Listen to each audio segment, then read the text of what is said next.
6 வித்தியாசமான மனிதர்கள், 3 வித்தியாசமான இடம். இவர்களுக்கு பொதுவான விஷயம் காதல். நான் உன்னை எவ்வளோ லவ் பண்ணுறேன்னு உனக்கு புரியலல்ல திவ்யா? என்ன சொல்கிற? உனக்காக எல்லாத்தையும் விட்டுட்டு வந்திருக்கேன். ஓடி போகலான்னு சொல்லிட்டு எதுக்கு பார்க்குக்கு வர சொன்ன? என்ன சொல்கிற? வா, இப்போ ரயில்வே ஸ்டேஷன் போகலாமா? யாராவது பார்த்துட்டாங்கன்னா உனக்கு புரிய வைக்க இப்போ டைமே இல்லை. சரி, அந்த நகையை கொடு. சரி, இங்கேயே வெயிட் பண்ணு, நான் போயிட்டு பணத்தோட வரேன். எங்கடா போகிற? வந்துடுவேன், நீ இங்கேயே வெயிட் பண்ணு. சீக்கிரம் வந்துடு. வந்துடுவேன், வெயிட் பண்ணு, புரிஞ்சுக்கோ ப்ளீஸ். முடிவில்லா 3 கதைகள் முடிந்தது என்று நீங்கள் நினைத்தால் இல்லை.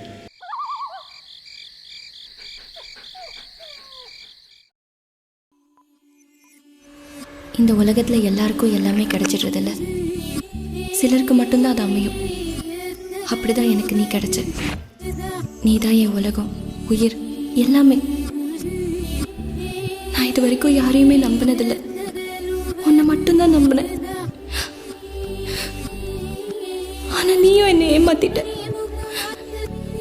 உனக்காக எல்லாத்தையும் விட்டுட்டு வந்திருக்கேன். நீ என்கிட்ட இருந்து பறிச்சுட்டு போனது என் நகையை மட்டும் இல்லை, என் நிம்மதி, சந்தோஷம், எல்லாத்தையுமே.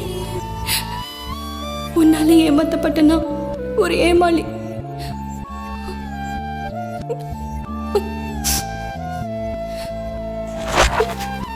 ஒரு ஏமாளிக்கு இந்த உலகத்துல வாழறதுக்கு எந்த தகுதியுமே இல்லை. அதனால என் வாழ்க்கையை நானே முடிச்சுக்கிறேன்.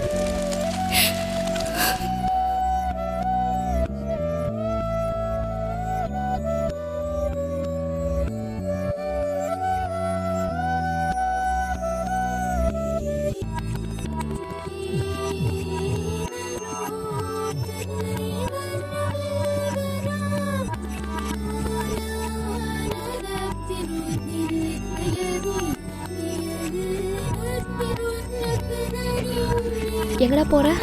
வந்துடுவேன், நீ இங்கேயே வெயிட் பண்ணு. சீக்கிரம் வந்துடு. வந்துடுவேன், வெயிட் பண்ணு. என்ன சௌந்தர்யா யோசிக்கிற? நான் என்ன யோசிச்சா உனக்கு என்ன? ஏன் நான் கேட்டா சொல்ல மாட்டியா? சொல்ல மாட்டேன். நான் யாரையும் நம்ப போறதில்ல. எல்லாரும் என்னை ஏமாத்துறாங்க. யார் உன்னை ஏமாத்துறாங்க? எல்லாரும். எல்லாருமே. யாரும் ஏமாத்தல, நீ தான் ஏமாந்துட்டு இருக்க. இல்ல, நான் இல்ல. ஏன் கணேஷ் உன்னை ஏமாத்தல? அவன் ஏமாத்திருக்கான், நீ ஏமாந்துருக்க. உன்னை சுத்தி எல்லாமே தப்பாவே நடக்குது. உன்னை பத்தி எல்லாரும் தப்பா பேச போறாங்க. யார் பேசுவாங்க? சொசைட்டி. ஏன்னா நீ ஏமாந்துருக்க. நீ ஒரு ஏமாளி. ஏமாளிங்களுக்கு இந்த உலகத்துல வாழறதுக்கு தகுதியே கிடையாது. நீ ஏன் இன்னும் உயிரோட இருக்க? செத்துப்போ, செத்து போயிடு. ஆமா, நான் சாகணும். எனக்கு வாழறதுக்கு எந்த தகுதியுமே இல்லை.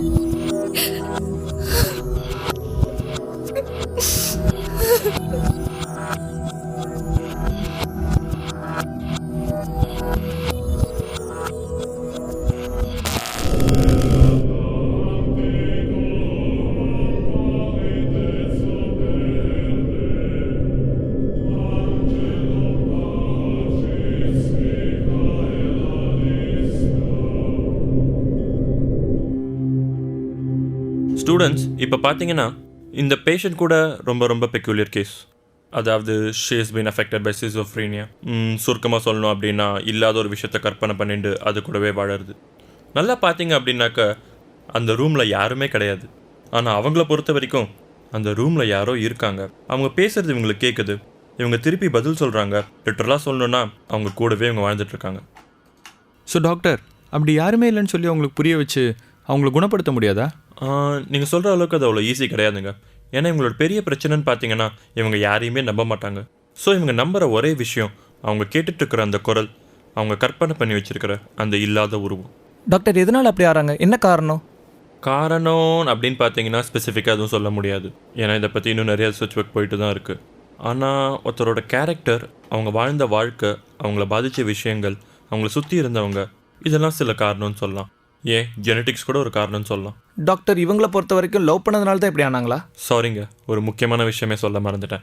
இதில் ரொம்ப ஆச்சரியப்பட வேண்டிய விஷயம் என்னென்னா, இவங்க லவ்வர் நினச்சிட்டு இருக்கிற அந்த கேரக்டரே அவங்க கற்பனை கதாபாத்திரம் தான். இந்தா சீக்கிரம் வந்துடு. என்ன சொல்கிறீங்க டாக்டர்? அவங்க பேரண்ட்ஸ்கிட்டையும் அவங்க ஃப்ரெண்ட்ஸ்கிட்டையும் விசாரிச்சதில் அவங்களுக்கு ஒரு காதலன் இல்லவே இல்லை. ஆனால் அவங்களுக்கு ஒரு லவ்வர் இருக்கிறத அவங்களே கற்பனை பண்ணிக்கிட்டு வீட்டை விட்டு ஓட ட்ரை பண்ணுறதும், தனக்கு தானே பேசிக்கிறதும், பார்க்கில் தனியாக உட்காந்துட்டு இருக்கிறதும், இந்த மாதிரி நிறைய விஷயங்கள் நடந்திருக்கு. ஏன் நம்ம ஹோம் வரத்துக்கு முன்னாடி கூட ஒரு பார்க்லேருந்து அவங்கள கூப்பிட்டு வந்தோம். நம்மளை பொறுத்த வரைக்கும் தாங்க அது வெறும் 4 செவரு. ஆனால் அவங்களுக்கு அதாங்க உலகம். இன்னும் தன்னை சுற்றி எல்லாம் நடக்கிறதா நினச்சிக்கிட்டு இருக்காங்க.